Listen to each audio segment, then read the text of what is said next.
하겠습니다. 우리에게 주시는 하나님의 말씀은 요한복음 19장 25절부터 27절 말씀입니다. 우리 준비하신 성경책이나 화면의 자막을 보시고 한 목소리로 함께 읽도록 하겠습니다. 예수의 십자가, 시작. 예수의 십자가 곁에는 그 어머니와 이모와 글로바의 아내 마리아와 막달라 마리아가 섰는지라. 예수께서 자기의 어머니와 사랑하시는 제자가 곁에 서 있는 것을 보시고 자기 어머니께 말씀하시되 여자여 보소서 아들이니라 하시고 또 그 제자에게 이르시되 보라 내 어머니라 하신대 그때부터 그 제자가 자기 집에 모시니라. 아멘. 조선의 17대 임금이었던 효종시대에 알려진 일화가 하나 있습니다. 민심을 돌아보기 위해 효종 임금이 시찰을 하던 중에 길거리에서 어떤 젊은이가 팔순이 넘은 노모를 업고 서 있는 모습을 보게 됩니다. 이 모습을 본 효종은 그 젊은이에게 무슨 일로 이렇게까지 늙은 노모를 업고 여기에 서 있느냐라고 그렇게 그 청년에게 물었습니다. 그러자 그 젊은이는 어머님의 평생 소원이 그 임금님의 용안을 뵙는 것이어서 제가 십리길을 이렇게 어머니를 업고 왔습니다 라고 대답을 했습니다. 임금은 이 젊은이의 효행을 아주 기특히 여겨 그에게 후한 상금을 내렸습니다. 이 소문이 퍼지자 그 동네에 별로 효자가 아니었던 그 젊은이 하나가 자기도 노모를 업고 그 자리에 서 있으면 임금이 자기에게도 상을 줄 것 같다라는 생각에 노모를 업고 똑같이 길 옆에 서 있었습니다. 그러자 예상대로 임금이 그 젊은이에게 질문을 합니다. 그러자 이 젊은이도 준비했다는 듯이 모범답안이잖아요. 예상 질문이 나왔으니 예상된 답변, 준비된 답변을 하면 됩니다. 이 젊은이 똑같이 대답합니다. 어머니가 하도 임금님의 용안을 뵙고 싶어 하셔서 제가 이 어머니 노모를 업고 여기에 왔습니다 라고 말을 했습니다. 그런데 이때 동네 사람 하나가 갑자기 뛰쳐나와서 이렇게 말합니다. 저놈은 천하의 불효자식인데 오늘 상금 타먹으려고 나왔습니다 라고 임금님께 그렇게 솔직하게 말을 한 겁니다. 꼭 이렇게 오지랖이 넓은 사람들이 있죠. 그냥 가만히 있어도 될 것을. 효종 임금은 어떤 반응을 보였을까요? 여러분들이라면 아마 이 효종 임금이었다면 그 젊은이에게 어떻게 했을 것 같습니까? 제가 만약 효종의 입장이었다면 효자도 아닌 녀석이 상금에 눈이 어두워 거짓으로 효자 흉내를 내는 너에게 좀 벌을 내려야 되겠다 뭐 이랬을 것 같다라는 생각이 듭니다. 그런데 역시 조선의 임금은 좀 임금다운 모습을 보여줍니다. 효종 임금이 이렇게 대답했다고 합니다. 효도는 흉내라도 내는 것이 아름다운 일이 아니겠느냐라고 그 사람에게 말을 하며 정말 똑같이 후한 상금을 내리라고 명령을 했다고 합니다. 이 일화를 보면서 요즘 시대를 한번 생각을 해봅니다. 효도를 흉내라도 내는 사람이 있으면 좋겠다라고 할 정도로 굉장히 우리가 각박한 그런 세상을 살아가고 있습니다. 물론 모든 사람이 불효를 하고 살아가는 시대는 아니겠죠. 우리가 알지 못하는 어디에선가 부모님에게 효도를 하고 살아가는 그런 많은 사람들이 있으리라 생각은 하지만 그럼에도 불구하고 자녀가 지금 부모의 생명까지도 위협하는 그런 일들이 종종 뉴스에 그렇게 매스컴에 보도되는 것을 볼 때에 참 이런 효도를 흉내라도 내는 젊은이가 많아졌으면 좋겠다라는 생각이 드는 것이 사실 우리가 살아가고 있는 현 시대의 모습입니다. 그런데 오늘 우리가 읽은 말씀에는 이 흉내내는 효의 모습이 아닌 정도가 아니라 그런 정도가 아니라 정말 감동이 되는 이야기 하나를 우리가 읽어볼 수가 있게 됩니다. 오늘의 본문 배경은 무엇인가 하면 예수님께서 이제 이 땅에서의 삶의 마지막 순간을 맞이하시는 장면입니다. 십자가에서 모진 고통을 받고 계시는 이미 십자가에 달려 계신 그런 순간이었습니다. 십자가의 고통은 인간이 상상할 수 없는 처절한 고통이라고 알려져 있습니다. 여러분들 사람이 죽는데 그 단 한순간에 탁 목숨이 끊어지면은 그 고통을 느낄 새가 없이 그래도 목숨이 끊어질 수 있지만 정말 처절한 죽음은 서서히 죽어가는 것이지 않겠습니까? 모든 고통을 다 감수하면서 결국에는 죽어야 하는 그것이 정말 처절한 죽음이고 처절한 고통이라고 그렇게 우리는 충분히 생각해 볼 수 있습니다. 십자가 고통이 바로 그렇습니다.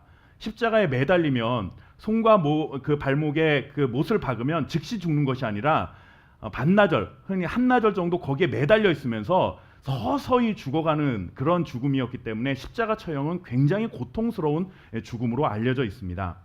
근데 여러분들 사람은 너무나 고통스러우면은 본능적으로 자기중심적이게 될 수밖에 없습니다. 나가 가장 아프고 내가 가장 힘든 상황이 되면 다른 사람을 돌아볼 겨를이 없어지는 것이죠. 이렇게 극한 상황이 되면 사실 이성이 마비되기 때문에 앞뒤 상황이나 체면을 차릴 겨를도 없이 본능적으로 충동적으로 행동을 하는 것이 우리의 모습입니다. 여러분들, 우리가 뭔가 조금 살짝 위기가 왔을 때는 누군가에게 도와달라고 말을 할 때 막 정말 체면 안 차리고 막 소리를 지르면서 도와주세요 막 이러지 않잖아요. 예, 그냥 도와주면 좋겠고 안 도와줘도 그만이다, 이런 상황 정도면 그냥 체면도 차리고 뭐 이렇게 내 모습도 좀 생각해 가면서 사람에게 도움을 요청하지만, 정말 물에 빠져서 곧 죽게 된다면 여러분들 그런 체면이 어디 있겠습니까? 그냥 살려달라고 일단 소리 지르고 보는 거죠. 그럴 때 물에 빠진 사람이 죽어가는데 내가 소리 지르면 저 사람이 날 어떻게 볼까, 이런 거 고민하면서 소리 지른 사람은 아마 우리 중에 단 한 명도 없을 겁니다. 대표적인 이런 고통이고 어떤 우리가 이성이 마비가 될 정도로 극한 상황이 되는 것이 과연 우리의 삶에서 뭐가 있을까 생각해 보면 여성들의 출산의 순간에 느끼는 고통이 아닐까라고 생각을 해봐요. 물론 저나 여기에 계신 그 많은 남자분들은 절대로 경험해보지 못했을 만한 극한의 고통이겠죠. 몸으로 경험해본 것이 아니라, 사실 저도 그래서 솔직히 어느 정도의 고통인지는 말로만 들었기 때문에 그게 어느 정도의 고통인지는 잘 알지 못합니다. 경험적으로 안다고 말할 수는 없습니다. 다만 여성들이 출산을 할 때에 그 고통을 표현할 때 흔히 하늘이 하얗게 되는 것 같다, 노랗게 되는 것 같다, 그렇게 표현을 하잖아요. 그래서 이러다 죽겠구나 하면은 그때서야 애가 나온다, 뭐 이런 말씀들을 하시는 것을 들었는데, 진통이 와서 출산할 때 여러분들 그러다 보면 심지어 자기도 모르게 욕하는 사람도 덜어 있다라는 얘기를 아마 들어보셨을 것입니다. 이게 뭡니까? 너무나 극하고 정말 심각한 고통이 우리에게 다가오면 다른 사람 생각할 겨를이 없다라는 거죠. 내 체면, 생각할 그런 이성적인 생각, 판단, 이런 것들이 다 마비가 되는 순간이라는 것입니다. 그런데 여성들이 가지는 이런 출산의 고통보다도 더 큰 고통이 무엇인가 하면 바로 주님이 당하신 이 십자가의 고통입니다. 주님도 육체의 몸을 입고 계셨기 때문에 실제로 고통의 순간을 견뎌내셔야만 했습니다. 우리는 주님이 십자가 지셨다라는 이 말에 너무 쉽게 생각하는 경향이 우리 마음속에 솔직히 있습니다. 뭐냐 하면, 아니 하나님의 아들이시니까 십자가에 매달리셨어도 별로 안 힘드셨겠지라고 생각할 수 있다라는 거예요.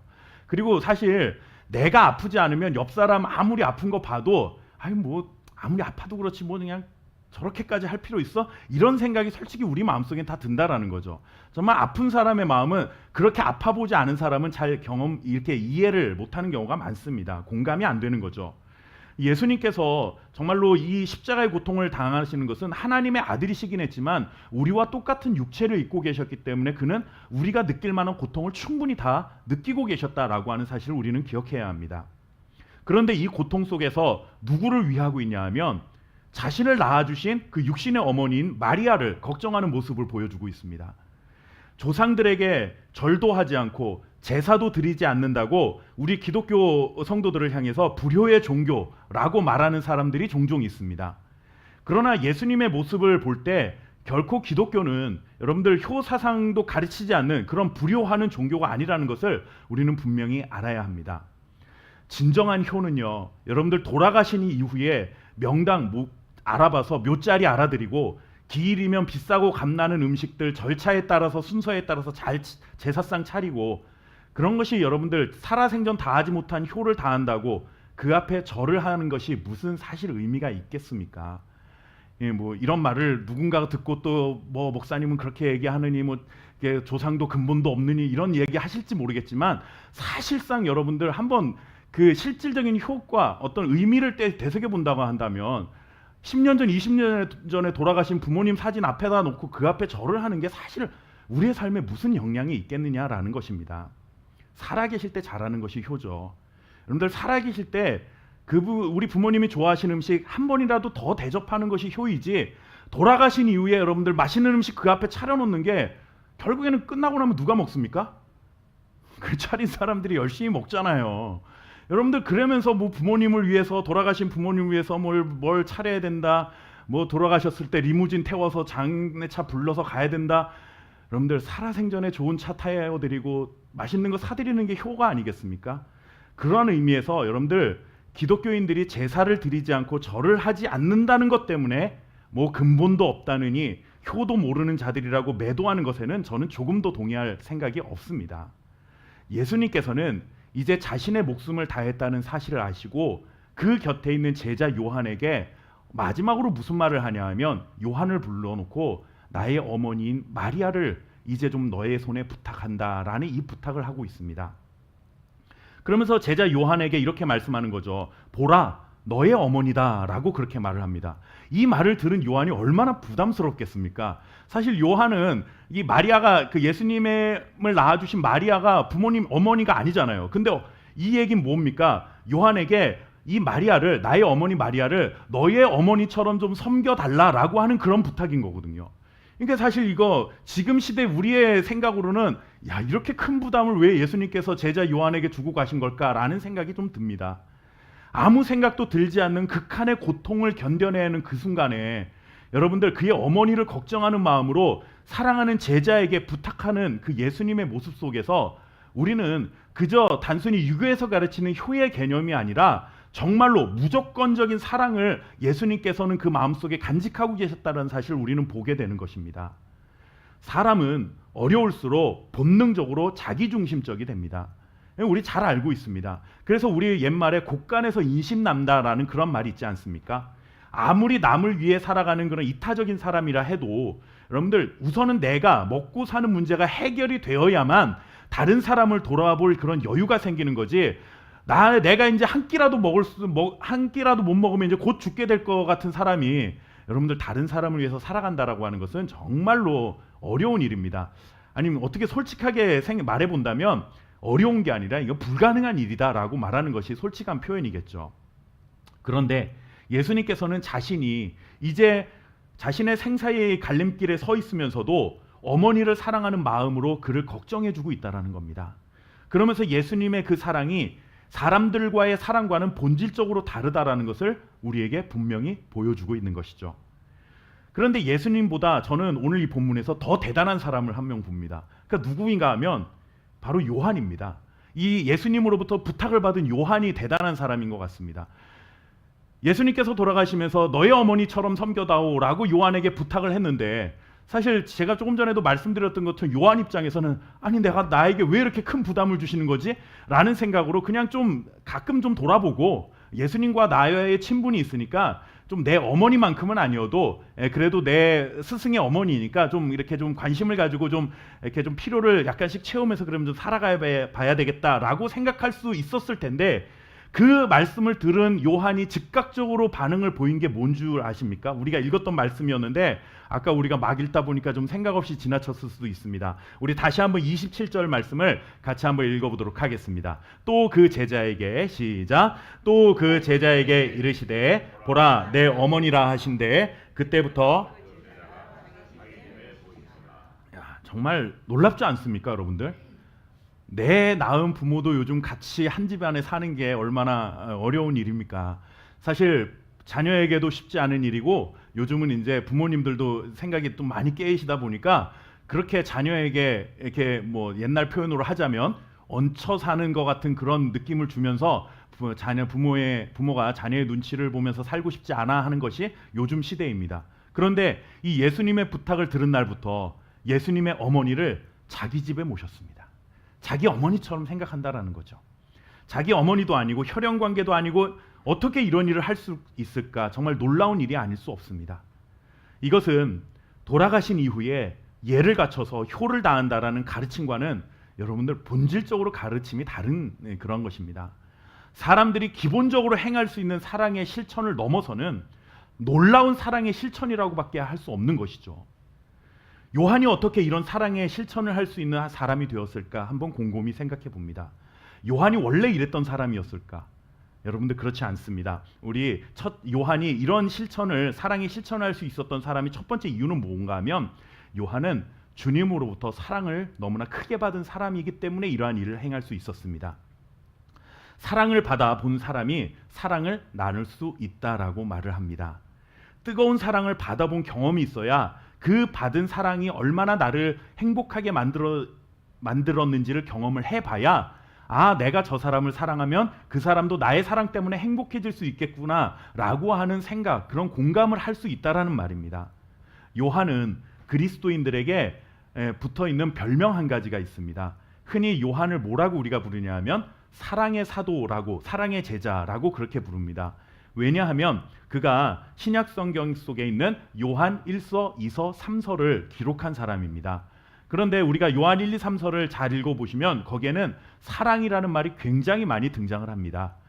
우리가 누군가가 자주 사용하는 언어는 그 사람의 마음속에 무엇을 담고 있느냐가 그 언어를 통해서 표현이 됩니다. 아무래도 저도 사람이다 보니까 설교를 할 때 여러분들이 1년, 2년 이렇게 설교를 듣다 보면 우리 목사님이 제가 사용하는 그 언어의 그 방식들을 익숙해지게 됩니다. 아, 우리 목사님은 이럴 때 이런 표현을 사용하시는구나. 그러니까 아무래도 마음속에 그리고 머릿속에 담겨 있는 것이 언어로 표현이 되고 우리의 손과 발로 표현이 되는 것이죠. 그래서 단순히 요한이 사랑이란 말을 그냥 단어를 좋아해서 그냥 사랑이라는 말을 많이 쓴 것이 아니라 그렇게 성경을 기록할 만큼 그의 마음속에는 그리스도의 사랑, 하나님의 사랑이 가득했다라는 사실을 보여주고 있다라는 것이죠. 주님이 보여주신 하나님의 사랑의 본질을 그 어떤 누구보다도 가장 잘 이해하고 있었던 사람이 바로 요한입니다. 그래서 요한을 우리는 사랑의 사도라고 부르는 것이죠. 그런데 여러분들, 요한이 처음부터 그런 사랑의 사람이었는가? 아니었습니다.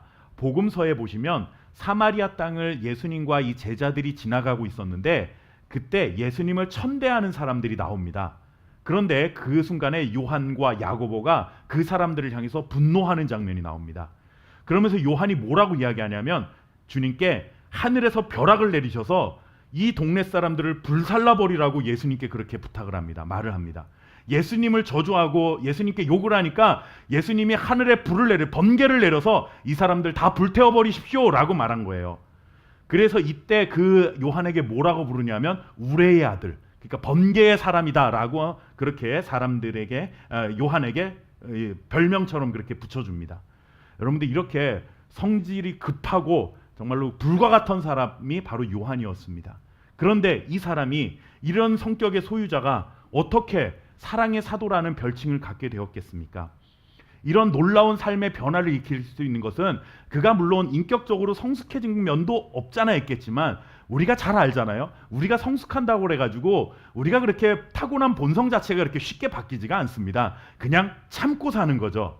한 번, 두 번, 세 번 화낼 거 꾹꾹 참아가면서 한 번만 화내고 살아가는 게 사실 우리입니다.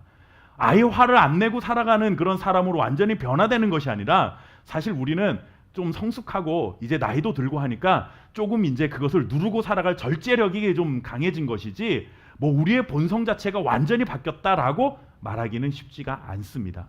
그런데 여러분들, 우레의 아들이라는 별명으로부터 사랑의 사도라는 별명을 갖기까지 이 사람은 놀라운 변화를 일으켜간 것입니다.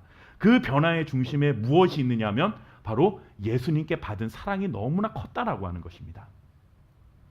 26절 말씀에서도 보시면 예수께서 사랑하시는 제자라는 이런 표현을 사용합니다. 그런데 여러분들, 우리가 읽었던 오늘 요한복음이 누가 쓴 거냐 하면 바로 이 주인공 요한이 쓴 거예요. 자기가 지금 자기 이야기를 쓰면서 예수님께서 사랑하시는 제자라고 하는 이런 닭살 돋는 멘트를 쓰고 있는 겁니다. 우리가 우리 스스로를 글을 쓸 때 한번 생각을 해보세요. 하나님께로부터 많은 사랑을 받은 나, 막 이렇게 누군가에게 보여주는 글을 쓸 때는 그런 표현 잘 안 씁니다.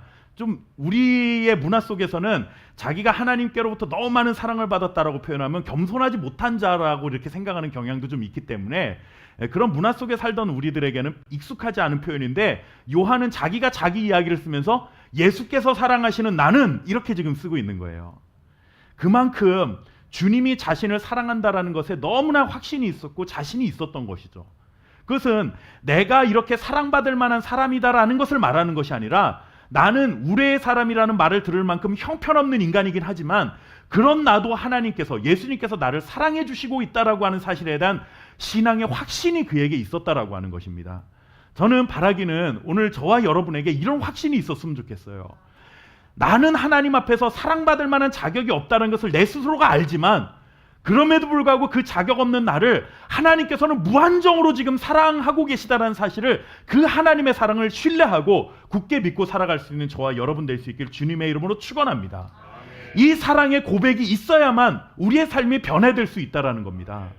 여러분들 자녀들이 부모로부터 내가 무슨 짓을 해도 부모는 나를 사랑한다라는 이 사랑에 대한 확신이 있어야 어긋나지가 않습니다. 그런데 내가 조금만 못해도 우리 부모는 나한테 뭐라고 하는 사람이야. 두려워서 떨고 날마다 부모에게 혼날까봐 쫄아서 살아가는 그런 자녀는 여러분들 건강한 자아상을 가질 수가 없습니다. 그러니 내가 아무리 정말로 이런 표현을 주일 아침부터 써서 죄송합니다. 개차반처럼 살아도 여러분들 다른 모든 사람들이 나한테 손가락질하고 욕해도 적어도 우리 부모님은 그래도 나를 사랑해 라는 이런 확신을 가지고 있으면 그래도 그 개차반 같았던 그 자녀가 언젠가는 돌아올 확률이 있다라는 거예요. 우리가 그렇습니다. 여러분들 우리가 아무리 곰곰이 뜯어봐도 내가 하나님으로부터 그 무한한 사랑을 받을 만한 자격이 뭐가 있습니까? 우리가 뭐가 그렇게 하나님으로부터 사랑받을 만큼 잘난 게 우리에게 뭐가 있냐고요. 그럼에도 불구하고 요한도 비슷하다고 저는 생각합니다. 우리와 뭐 별다르지 않은 사람이에요. 그런데도 불구하고 주님께서 사랑하시는 제자 나 요한은이라고 쓸 만큼 주님의 사랑이 나를 향해서 변함이 없다라고 한 사실에 대한 확신이 요한에게 있었다라는 것이죠. 그는 그래서 이러한 사랑 때문에 사랑의 사도라는 자리까지 변화갈 수 있었다라고 하는 것입니다. 자신의 삶에 베풀어진 예수님의 사랑이 얼마나 큰지를 그는 알고 있었습니다. 그래서 훗날 그의 이런 고백까지 나오게 되는 것이죠. 우리 함께 요한 1서 4장 10절 말씀 같이 읽어보도록 하겠습니다. 사랑은 시작. 사랑은 여기 있으니 우리가 하나님을 사랑한 것이 아니요 하나님이 우리를 사랑하사 우리 죄를 속하기 위하여 화목제물로 그 아들을 보내셨음이라. 아멘. 여러분 우리가 너무나 잘 알고 있는 하나님의 말씀인데요. 오늘 이 말씀을 준비하면서 특히나 제 마음에 울림이 컸던 말씀입니다.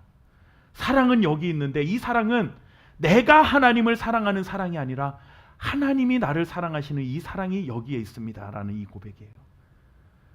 얼마나 놀랍습니까 하나님. 세상에는요 내가 사랑받을 만하니까 사랑하는 사람들은 있습니다. 내가 사랑하니까 그 사람도 나를 사랑하는 사람은 있습니다. 그러나 사랑받을 만한 자격이 없는데 사랑해주는 사람은 사실 거의 없다고 보는 것이 맞죠. 그런데 요한은 확신했습니다. 내가 하나님을 사랑해서가 아니라 하나님이 먼저 나를 사랑하셔서 나에게 먼저 찾아오셨습니다. 나의 죄를 용서하시기 위하여 화목제물로 제사에 그 제물로 드려지는 짐승처럼 예수님의 몸과 피를 십자가 위에서 다 쏟아주셨습니다 라고 하는 이 고백을 통해 자신은 얼마나 큰 사랑 안에 살아가고 있는지를 분명하게 깨닫고 있었다는 것입니다. 요한은 분명히 알았습니다. 자신이 하나님을 사랑해서가 아니라 하나님이 우리를 사랑하셔서 아들 예수 그리스도를 보내주셨다는 사실을 알고 있었습니다. 그리고 이 믿을 수 없는 이 놀라운 사랑의 수혜자가 다른 사람이 아닌 바로 나 요한이라는 사실을 그는 분명히 알았고 이 사랑을 받았기 때문에 나는 어쩔 수 없이 사랑의 사람으로 살아갈 수밖에 없습니다라고 고백하고 있는 것입니다. 사랑의 실천을 가능하게 했던 삶의 비결은 신앙의 비결은 다른 데 있지 않습니다. 하나님으로부터 받은 사랑을 깨닫는 것입니다. 여러분들 우리에게도 동일한 사랑이 부어져 있잖아요. 맨날 우리는 하나님의 사랑을 받은 하나님의 은혜 안에 살아갑니다라고 하면서 그런데 나는 변하지가 않아서 큰일입니다라고 우리가 고백하는 우리 스스로를 볼 때 어쩌면 그 원인이 정말로 하나님이 나에게 베풀어 주신 이 사랑에 대해서 진심으로 공감하지 못하고 있기 때문에 우리는 변하지 못하는 그런 삶을 살아가고 있지는 않은 것일까? 라는 생각을 한번 해보게 됩니다. 나를 사랑해주는 사람이 아무도 없다는 그런 생각 속에 살아가고 계십니까? 그렇다면 우리가 어디로 가야겠습니까? 주님의 십자가 앞에 엎드리면 됩니다. 주님의 십자가를 바라보고 주님의 십자가 앞에 엎드리면 그러면 주님이 우리를 얼마나 사랑하시고 하나님이 얼마나 우리를 사랑하고 계시는지를 경험하게 되는 놀라운 축복이 임하게 될 줄 믿습니다. 그러면 우리도 우레의 사람 같은 번개의 사람 같은 그런 불과 같은 성질을 가졌던 사람에서 사랑의 사람으로 변화되어가는 놀라운 축복을 경험하게 될 줄 믿습니다. 또 한 가지 요한이 사랑을 실천할 수 있었던 이유가 있습니다. 그것은 무엇인가 하면 요한에게도 주님을 사랑하고자 하는 마음이 있었다라는 것입니다. 여러분 사랑을 받았다라고 한다면 그때부터 우리는 다 사랑의 빚을 진 자입니다. 사람과의 관계에서도 마찬가지입니까? 마찬가지 아닐까요? 사랑을 받았는데 정작 본인은 아무에게도 그 사람에게조차도 사랑을 베풀지 못한다고 한다면 우리는 흔히 그런 사람들에게 배은망덕한 사람이다라고 그렇게 말을 합니다. 마찬가지로 우리도 주님께 사랑을 받은 자라고 한다면 우리도 사랑에 빚진 자의 마음을 가지고 살아가야 한다라는 것이죠. 주님께 받은 사랑의 빚을 갚는 것은 다른 것 없습니다. 주님을 따르는 자가 되는 겁니다. 그리고 주님을 따른다는 것은 곧 그분 곁에 머무는 것입니다. 그리고 그분 곁에 머문다라는 거 하는 것은 결국 그 주님의 말씀에 순종하며 살겠습니다라는 삶의 고백을 하는 것입니다. 누군가 함께 동행하기 위해서는요, 서로 말을 들어주고 그 사람의 말을 따라줄 때 이 관계가 편할 수가 있습니다. 뭐 가족과의 관계는 끝까지 불순종해도 끝까지 함께 가야 하는 혈연 관계이니까 어쩔 수 없지만 친구라고 생각을 해보십시오. 친구는 마음에 맞으면은 친구일 수 있지만 정말로 마음에 맞지 않는다라고 한다면 여러분들 갈라설 수밖에 없는 관계인 것이죠. 두 사람이 함께 가는데 계속 생각이 다르고 내 말에 정반대로만 한다라고 한다면 여러분 그 사람과 그 관계를 끝까지 유지할 수가 있겠습니까? 이번이 너와 끝이다. 요번에는 내가 너를 친구로 생각해서 한번 여행을 왔는데 이번 여행을 끝으로 다시는 너하고 여행 오나 봐라 라고 생각하는 것이 여러분들 우리의 마음 아닙니까? 하나님과 우리와의 관계도 사실 비슷합니다. 물론 하나님은 우리를 포기하지 않으시겠지만 우리가 하나님의 말씀에 순종하지 않으면 우리가 주님 곁에 있는 것이 불편해집니다. 매일 혼날 것 같잖아요. 하나님이 이렇게 가라 말씀하시는데 아니요 저는 이렇게 갈래요 하면 한두 번은 내 고집대로 살지만 그런 관계가 끝까지 유지가 되면 우리의 마음속에 어떤 마음이 드냐면 차라리 내가 하나님 모르고 살아가는 게 낫겠다, 이게 편하겠다라고 하지 않을까요? 여러분들 마찬가지입니다. 우리가 주님을 따르는 자, 주님 곁에 머무른다라고 하는 것은 곧 그분의 말씀에 따라 살아간다라는 믿음의 고백이 담겨 있는 것입니다. 그래서 본문 26절 말씀에 예수께서 자기의 어머니와 사랑하시는 제자가 곁에 서 있는 것을 예수님께서 보셨다라고 말씀을 전하고 있습니다. 예수님 곁에 지금 누가 있냐면 요한이 있는 겁니다. 지금 이곳이 어디냐면 골고다 언덕이잖아요. 예수님께서 십자가 지시고 이제 죽기 직전에 그 골고다 언덕에 계신 순간입니다. 십자가에 매달려 고통받고 피 흘리고 계시는 주님, 그 주님 곁에 모든 제자들이 다 도망갔습니다. 예수님을 따랐던 그 많은 무리들이 다 등을 돌렸고 예수님 곁에 아무도 남지 않았습니다. 예수님의 어머니 마리아는 엄마니까 남아있었겠죠. 그런데 유일하게 남아있던 제자가 있었습니다. 그가 누구냐면 바로 요한입니다. 요한. 예수님이 체포당하시는 순간 모든 제자들이 다 도망갔죠. 그리고 심지어 절대로 부인하지 않겠다고 했던 이 베드로마저도 예수님의 십자가를 쫓아가는데 성경의 표현이 아주 재밌습니다. 멀찍이 쫓아갔다라고 그렇게 말을 합니다. 왜요? 왜 멀찍이 쫓아갔을까요? 저는 성경이 기록하고 있지 않지만 이 베드로의 마음속엔 두 가지가 있었던 것 같아요. 멀찍이 쫓아갔다 할 때 그 쫓아간 거는 그래도 3년 동안 예수님과 동고동락하면서 베드로만큼은 예수님이 그래도 자신의 제 스승처럼 여겨졌다는 마음이 조금이라도 남아 있었고 그래도 내가 그냥 도망가면 안 된다라는 조금이나마의 양심이 그에게 남아 있지 않았었을까? 그래서 예수님을 쫓아는 갔죠. 그런데 가까이서 쫓아가지 못하고 멀리서 쫓아가요. 멀찌감치 쫓아갑니다. 왜요? 가까이 가면 자기도 예수님의 제자라는 것이 들통나서 죽게 될까봐 두려운 마음이 있었기 때문에 멀찍이 쫓아갔습니다. 그런데 결정적인 순간에 예수님을 부인하고 돌아서죠. 거기서 알아보는 누군가가 나타나잖아요. 아, 베드로를 보면서 저 사람도 예수님과 함께 있었던 사람입니다 라고 말하자 순간 뜨끔했겠죠. 멀찍이 쫓아갔는데 자기를 알아보는 누군가가 있었다라는 게. 그래서 묻습니다. 너 정말 예수님과 함께 있었느냐? 라고 묻자 예수님이 거기 그 자리에서 예수님을 모른다고 부인을 하는 장면이 나오게 되는 겁니다. 그런데 우리는 잘 알지 못했는데 그 십자가 곁에 누가 있었냐면 바로 요한이 남아 있었습니다. 요한이 예수님 곁에 머문 이유는 이렇다 저렇다 말하고 있지는 않습니다. 무엇 때문에 그곳에 있다라고 말하지 않습니다. 그러나 우리는 충분히 추측해 볼 수가 있겠죠. 예수님을 사랑하기 때문에 거기에 머물러 있는 겁니다. 사랑하지 않는다면 굳이 자기도 죽을지 모르는 그 십자가 곁에 왜 서 있었겠습니까? 예수님의 제자였다는 이유로 자칫 본인도 잡혀갈 수 있었던 상황이었는데 그런 두려움이 그에게 없었을까요? 요한은 막 담대해서 누가 덤벼도 다 이길 수 있었던 힘이 있어가지고 여러분들 누가 나를 잡아갈 수 없어 라는 이런 마음이 있었기 때문에 두려운 마음이 없어서 예수님 곁에 머물러 있었겠습니까? 그렇지 않습니다. 그도 두려웠습니다. 어쩌면 여러분들 나도 죽게 될지도 모른다라고 하는 두려움이 그에게 크게 있었을지도 모릅니다. 그런데 요한은 예수님으로부터 받은 사랑이 너무 컸기 때문에 이 두려움을 덮을 만한 그의 마음의 사랑이 그의 마음을 가득 채우고 있었다라는 사실을 우리는 본문을 통해 보게 되는 겁니다. 그래서 요한 1, 2, 3서를 기록하면서 그런 말을 하잖아요. 사랑은 두려움을 내어쫓는다 라는 말을 여러분들 요한이 고백할 수 있었던 이유가 무엇일까요? 자신의 마음속에서도 십자가 옆에 있는 것이 두려움이었지만 예수님을 사랑하는 마음이 더 컸기 때문에 그 사랑이 나의 모든 두려움을 내쫓았습니다 라고 지금 고백하고 있는 것 아니겠습니까? 참된 사랑은 어떤 대가도 지불할 용의가 있는 것입니다. 내 것은 하나도 손해 안 보면서 사랑한다? 그거 사랑 아닙니다. 주님을 따르기로 한 믿음의 결정을 포기하지 않는 것, 정말 그것이 믿음이고 그것이 사랑입니다. 요한도 마음 한편에 두려움이 있었을 것입니다. 그런데 그 두려움을 이길 만한 사랑이 있었습니다. 주님께 받은 사랑이 그를 사로잡았고 그것 때문에 그는 두려운 순간에도 주님을 사랑하는 마음으로 그의 곁을 지키고 있었던 것입니다. 그리고 그 주님을 사랑하는 마음 때문에 주님의 마지막 부탁까지도 그는 흔쾌히 받아들인 것입니다.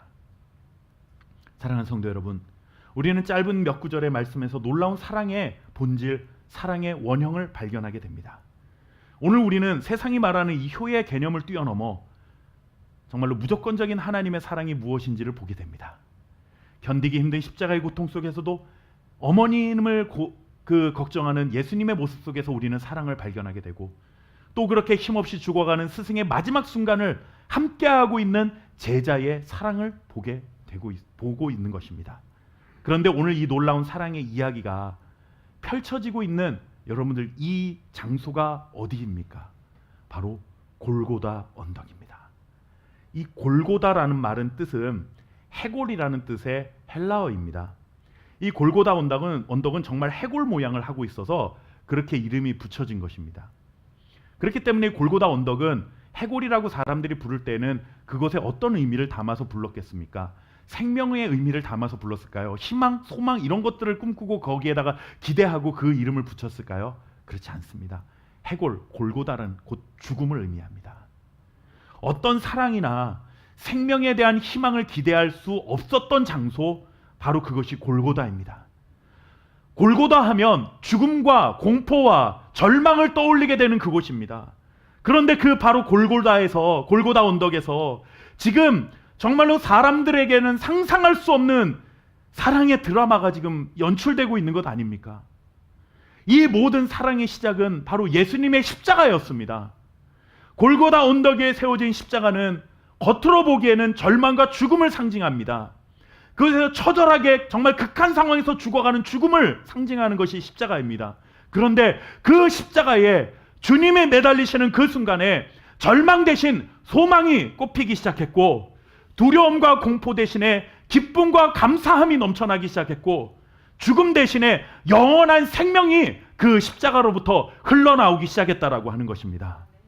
죽음의 골짜기, 해골의 골짜기, 그 골짜기인 골고다 언덕 위에 사랑의 파도가 십자가로부터 밀물처럼 밀려오기 시작했고, 결국 그것을 하나님의 사랑으로 뒤덮어버린 것입니다. 사랑하는 성도 여러분, 사랑하며 살아가고 싶어도 잘 되지 않으십니까? 내 안에 사랑의 에너지, 사랑의 능력, 사랑을 할 만한 힘도 없으십니까? 그렇다면 우리는 어디로 가야겠습니까? 십자가 앞으로 가야 합니다. 십자가 앞에 엎드려야 합니다. 그곳은 더 이상 해골과 죽음을 상징하는 곳이 아닌 골고다 언덕, 그곳에 엎드리면 주님의 십자가로부터 흘러나온 하나님의 사랑, 영원한 생명의 능력이 우리에게 임하게 될 줄 믿습니다. 그곳에서 주님이 우리를 어떻게 사랑하셨는지를 다시 한번 경험해야 합니다. 하나님이 정말로 나를 이렇게 사랑하셨구나. 사랑받을 자격이 없는 나를, 하나님과 원수되었던 나를, 죄를 범하고 하나님의 등졌던 나를, 죄인이었던 나를, 바로 이런 나를 위하여 죽으심으로 하나님이 나를 얼마나 사랑하시는지를 이 십자가를 통해서 나에게 보여주셨구나. 그런 예수님의 사랑, 하나님의 은혜를 경험해야 한다는 것입니다. 이 조건 없는 사랑의 수혜자가 누구입니까? 요한이 아니라, 물론 요한도 맞지만 바로 오늘 예배하고 있는 저와 여러분인 줄 믿습니다. 이제 이 조건 없는 사랑 때문에 또 다른 사람들을 사랑하고 섬길 수 있는 예수 그리스도의 제자로 살아가는 저와 여러분 될 수 있기를 주님의 이름으로 축원합니다. 우리 함께 기도하겠습니다. 살아계신 아버지 하나님, 정말로 메말라버린 말뿐인 사랑으로 가득한 세상 안에 정말로 사랑의 본질이 무엇인지를 주님의 십자가를 통하여 우리에게 알려주신 주님께 감사와 영광을 올려드립니다. 아버지 하나님, 죽음과 공포와 두려움과 절망의 땅 그 골고다 언덕 위에 주님의 십자가가 세워졌을 때에 모든 두려움과 절망을 다 덮으시는 놀라운 사랑의 능력, 생명의 능력이 흘러나오게 된 줄 믿습니다. 그 골고다 언덕으로부터 시작된 하나님의 사랑, 예수 그리스도의 그 생명의 능력이 흘러 온 세상을 뒤덮었고 오늘 예배하는 우리들의 심령들, 우리의 가슴 속에도 밀려왔고 부딪혀 온 줄 믿습니다. 그렇게 찾아오신 그 주님의 사랑 앞에 오늘로 감사하며, 주님 나를 이렇게 사랑해 주셔서 감사합니다. 상한 갈대와 같은 나를 꺾지 아니하시고 오늘 살게 하시니 감사합니다. 꺼져가는 등불과 같은 나의 인생을, 내 위기였던 인생을 그 등불을 끄지 아니하시고 다시 살려주신 하나님께 감사합니다 고백하며 전심으로 주님만을 예배하며 살아갈 수 있는 하나님의 자녀들이 될 수 있도록 축복하여 주옵소서. 절망으로 가득한 우리의 심령 속에 예수 그리스도의 십자가를 바라볼 때마다 생명의 능력으로 가득하게 하시는 하나님의 은혜가 넘쳐나게 하옵소서. 슬픔과 눈물뿐이었던 우리의 삶에 하나님이 주시는 기쁨과 소망으로 가득한 인생이 될 수 있도록 주여 은혜 내려 주옵소서. 죽었던 우리의 영혼을 살리셨던 것처럼 힘들고 지쳐있는 우리의 영혼에 새 힘을 불어일으켜 주어서 죽었던 해골이 일어나 하나님의 군대를 일으키셨던 성령의 역사가 오늘 우리에게도 일어나게 하옵소서. 주여, 그런 믿음으로 살아가며 우리가 그렇게 하나님의 사랑을 놀랍게 받았기에 그 하나님의 사랑을 또한 전하고 살아가고 싶습니다라는 믿음의 고백을 가지고 한 주간 정말로 사랑의 사람으로 살아갈 수 있도록 주여 은혜 내려 주옵소서. 하나님, 우리에게 그런 놀라운 사랑을 부어주시고 하나님의 사랑 안에 살게 하신 것 감사하여 오늘도 구별하여 주님 물질을 드립니다. 이 예물이 드려지는 곳마다 정말로 골고다 언덕과 같았던 세상 그 메마른 곳에 꽃이 피어나고 생명이 돋아나고 구원의 역사가 펼쳐지는 하나님의 은혜가 있게 하여 주시고, 또한 우리의 삶에도 하나님이 부어주시는 놀라운 하나님의 풍성케 하시는 축복이 날마다 넘쳐날 수 있도록 주여 은혜를 내려 주옵소서. 감사드리며 살아계신 우리 구주 예수 그리스도의 이름으로 간절히 기도하옵나이다. 아멘.